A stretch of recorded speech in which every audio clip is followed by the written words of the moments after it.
The Making of a Gang Leader is the title of the first part of this two-part series. In it, former gang leader and multi-state drug lord Tay Ramey spoke with brutal openness about his life and illuminated the elements that factored into his choosing street life over straight life, as well as the elements that kept him entrenched in that life for over 3 decades.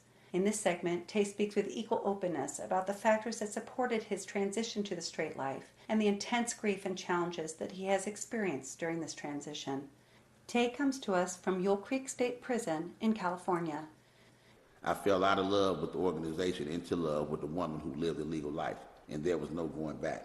But the life I saw in front of me looked like a lot of loss and a lot of unknown. I had no idea how I was going to fit into it. Had I not met my wife, Laura, I may never have entertained the idea of leaving the gang and criminal life. Since childhood, everyone had preconceived notions about who I was. Laura didn't come with those stereotypes and patiently let me show her who I am. She helped me see the underlying good in me and the same underlying good in others. I fell in love with her intellect and sheer conky naivete. It was so fresh and appealing to me. I fell for her and I fell hard. I stripped myself of my previous life and everything that came with it to try to make an honest run of this relationship. We are truly the oddest couple on the planet. I've been a legal magnate my entire life and she has walked on the side of the law for hers. She is 20 years older than me and comes from money. We met 18 years ago and have been married 10 of those years.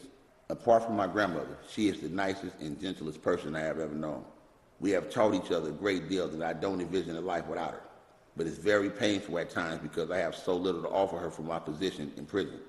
I felt the one thing I can offer her was to try to be the best man that I could be, and to do that meant leading a life. My decision to leave the organization may not seem serious or important in your world. But for me, it was like a guy who started as a busboy at Burger King, then the cashier, then the cook, the manager, and then one day he's CEO. The organization was my Burger King. I rose through 8 levels of the organization and was 16 months away from being shared CEO of it when I left for the love of a woman and because some thought that it was the right thing to do. But it was very hard. At age 9, I began finding ways to make my own money, so financial independence has been important to me for a very long time. But the take-home pay from prison jobs after my restitution is paid is about 34 cents an hour. And so if I was going to go the legal route, I had to depend on my wife for money. I had never had to think about whether I could afford to buy something and couldn't do this on my wife's salary. This combined with hating being dependent on anyone made going back to my old ways very tempting. And for a time I did go back to my old ways. And I'm still repairing the damage made to my marriage because of this backslide. After leaving the gang, I was so filled with hatred about everything associated with myself. It was so low that I didn't want to be around.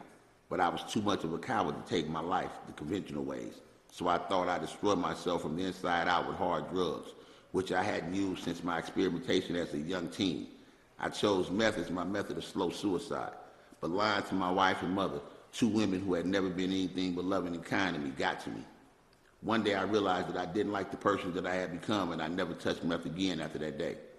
I also lost the friendship of my comrades.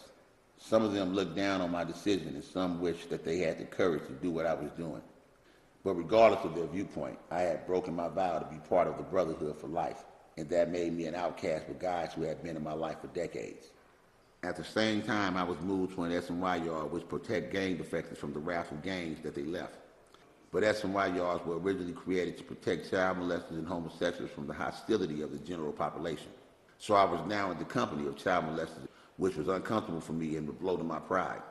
I was also in the company of organization snitchers and defectors. As an organization leader, I had come down hard on these individuals, and now here I was living with them.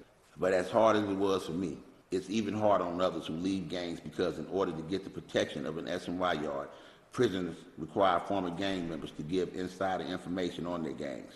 I got lucky and was able to use the situation with the prison guards to my benefit and get into S&Y yard without having to give up any information.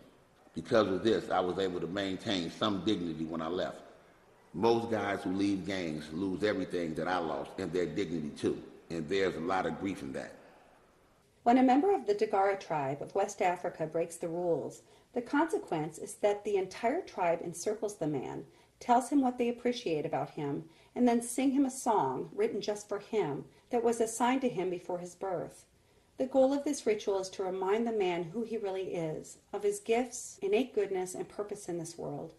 The The repeat offender rate in the Dagara tribe is close to 0%, while here in the U.S. it is between 43 and 78%. Tay thinks along the same lines as the Dagara tribe. He says, We got to give these guys something very bright to move toward. They have to believe in themselves, believe that there's good inside of them, believe that it's possible for them to create a life on the legal side that is happy, and most of all, they must believe that they are worthy of having a life that they can feel proud of. I realized that my happiest moments before and even during the life was not the big moments, but the unmemorable ones, like riding my motorcycle, fishing, hitting the road with no destination in mind, or my routine of eating lunch at a Chinese restaurant and then going to a movie. Street life offers excitement, money, and power, but in all my success, I never felt fulfilled, at peace, or truly happy. I was always on the run, looking over my shoulder and on guard. And as I got more successful and rose higher in organizations, the demands on me got more intense until my life was no longer my own. I felt like I couldn't breathe. I had no time to enjoy the fruits of the life. As hard as it was to leave, there came a day when I didn't have to run anymore.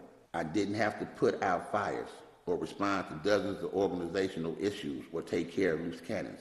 There came a day when I could take a deep breath and relax. I felt peace for the first time since I was a little boy, and this gave me hope for what the straight life could be for me. I also came to the realization that I had defeated the odds by still being alive at 42, and I wanted to use the time I had left to finally do something that I could feel truly proud of. What helped me more than anything to move into the straight life was the people who believed in me, who saw the good in me and believed that I could be a positive force in this world. They made me believe it too. discussion questions for this talk, as well as related exercise, can be found on our website, www.streetlifetostraightlife.com. Thanks for tuning in, and please check back again for other Street Life to Straight Life interviews.